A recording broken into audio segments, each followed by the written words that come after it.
میرے بھائیوں دوستوں، ایک دفعہ تو صحابہ کرام جمع تھے اور اوپر سے حضرت محمد مصطفیٰ تشریف لائے اور کہا آپ بتاؤ آج میری امت کا غریب ترین بندہ کون سا ہے؟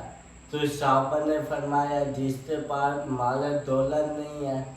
تجھ نے کہا جس کے پاس پیسے نہیں ہیں۔ تجھ نے کہا جس کے پاس ماں باپ کا سایہ نہیں ہے۔ تو حضرت محمد مصطفیٰ نے فرمایا نہیں۔ صحابہ کرام حیران ہو جائے، کہا ایسا کون سا غریب بندہ ہو سکتا ہے؟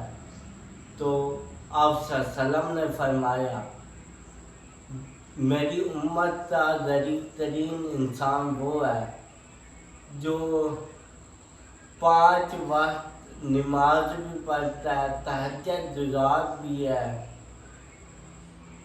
بہت سے نیک اعمال کرتا ہے، تسبیح سب کچھ بہت نیک ہے، لیکن اس نے حقیقت العباد کا بیڑا غرق کیا ہوا ہے۔ اس سے حقیقت العباد اچھے نہیں ہیں۔ تمام حقوق اللہ رب العزت کے حقوق ادا کر رہا ہے، نیک ہے، پرہیزگار ہے، تہجد گزار ہے، عابد ہے، اس سے حقوق اللہ اتنے ہیں کوئی حساب نہیں، لیکن اس کا ہمسایوں کے ساتھ تعلق ٹھیک نہیں۔ اس نے اپنے بھائی کا حق کھا رکھا ہے، اس نے رشتے داروں کے ساتھ تعلق کیا ہوا ہے،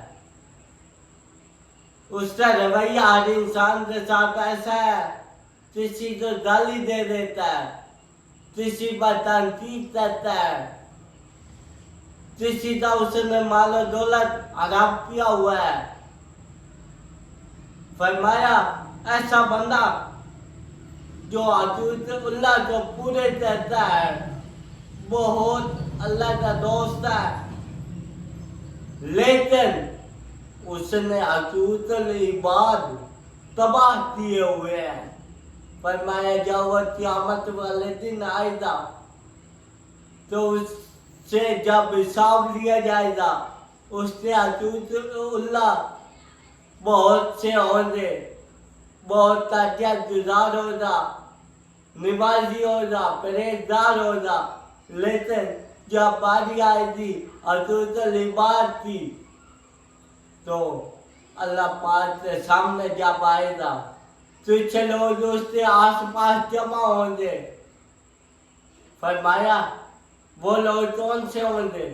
وہ ایسے لوگ ہوں گے جو اپنا حق لینے آئے گے۔ کوئی کہے گا اس نے مجھ سے 500 روپے چھین لیا تھا، کوئی کہے گا اس نے مجھے گالی دی تھی، کوئی کہے گا اس نے میرے اوپر تنقید کی تھی۔ تو اس وقت کیا ہوگا؟ وہ کہیں گے ہمیں اپنا حق لینا ہے، تو اس وقت نہ اس کے پاس پیسے ہوں گے، نہ مال و دولت ہوگی، نہ اس کے پاس وہ زمین ہوگی جو اس نے وہ زمین پر قبضہ کیا تھا۔ تو اس وقت فرمایا جائے گا کہ اس کی جو نیکیاں ہیں، اس کے جو اعمال ہیں وہ ان کو دیے جائیں جس کے ساتھ اس نے برا سلوک کیا تھا، پیسے چھینے تھے، زمینوں پر قبضہ کیا تھا۔ تو اس وقت اس عبادت گزار کی جو نیکیاں ہوگی، جو اعمال ہوگے، ان کو دیے جائیں گے۔ جن کا اس نے زیادتی کی تھی، جو اس کا حق لینے آئیں گے، ان کو دے دیے جائیں گے۔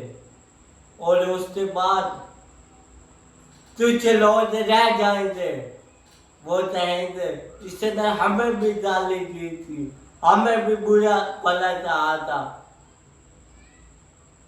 ابھی حد باقی ہے تو فرمایا جائے گا اس کی تو نیکیاں بھی ختم ہو چکی ہیں، جو اس کے اعمال تھے وہ تو چلے گئے ہیں، حق لینے والے لے گئے ہیں، تو فرمایا جائے گا اب کیا کرنا ہے؟